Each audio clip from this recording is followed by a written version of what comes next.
Hello everyone, welcome to this channel. In my last video, I talked about hypothalamus. If you have not seen that video, then click on the button and watch the video now. Today I'm going to talk about our new system, which is lymphatic system, as you can see in this photo. Now, it is an accessory drainage system present in our body. In my earlier videos of cardiovascular system, I told you that oxygen, nutrients are supplied by our artery to the entire part of the body.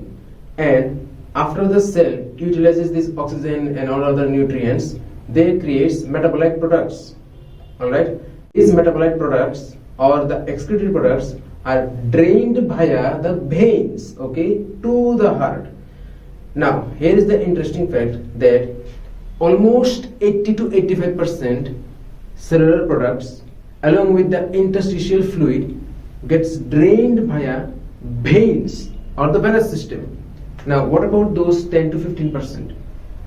The rest of the 10 to 15% of cellular products, cellular metabolite products or the excretory products, along with the rest of the interstitial fluid, gets drained via the lymphatic system of the body.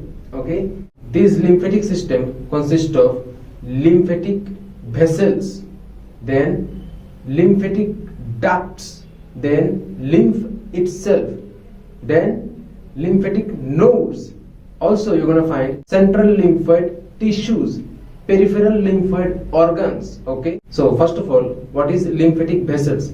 The vessels or the tube or the pipe like structures via the lymph are passes through. Okay, suppose blood passes through the artery, it is a pipe or vessel or a tube like structure.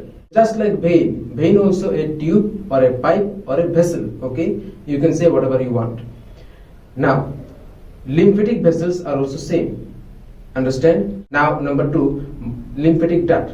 These multiple lymphatic vessels merges together and forms a big tube-like or pipe-like structure. We call it lymphatic duct. Okay.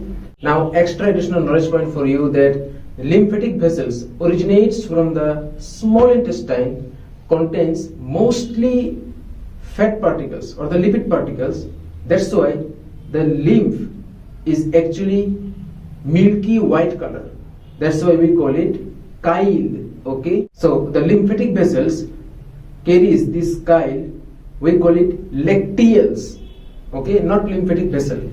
So here's the thing, side by side comparison, that lymphatic vessels are present entire body except the small intestine, because small intestine carries the fat particles or absorbs the fat particles or the lipid particles. That's why the color of the lymph is milky white. So we don't call it lymph, rather than we call it chyle. Okay, and the chyle carrying vessels are known as lacteals. That's it. Lymph carrying vessels are known as lymphatic vessels, which represents most of the body except small intestine. And now chyle carrying vessels are known as lacteals, presents only and only in small intestine. That's it. Now, as you can see in this photo is very, very important. Try to understand this entire upper limb, right side, entire upper limb, along with the right part of the chest and right part of the little back. These areas, lymphatic vessels, merges together and forms one right lymphatic duct. Okay. Now this duct enters into the right subclavian vein, as you can see in this photo.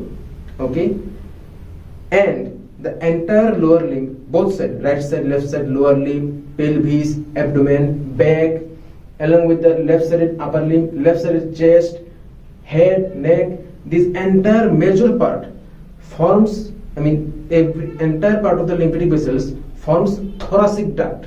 This thoracic duct enters into the left subclavian vein. Okay. Now, central lymphoid tissue. Here you will get basically two things. First of all, thymus gland, another is bone marrow. I already talked about this thymus gland in my earlier videos. You can check that. And the bone marrows. So basically, first you have to remember that pluripotent lymphoid stem cell.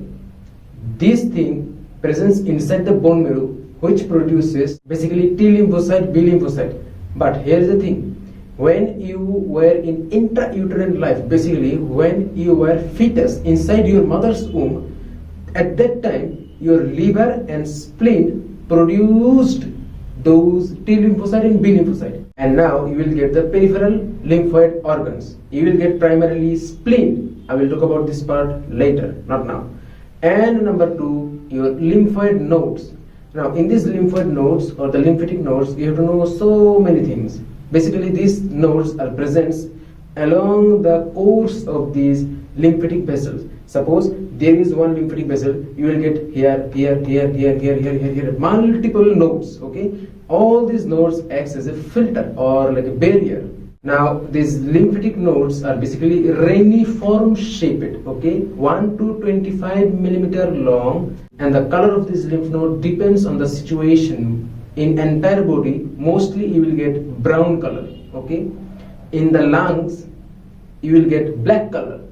In the intestine, you will get the white color, okay? Now, here is the basic thing. You have to know that, suppose my elbow, just imagine this left elbow as a lymphatic nodes.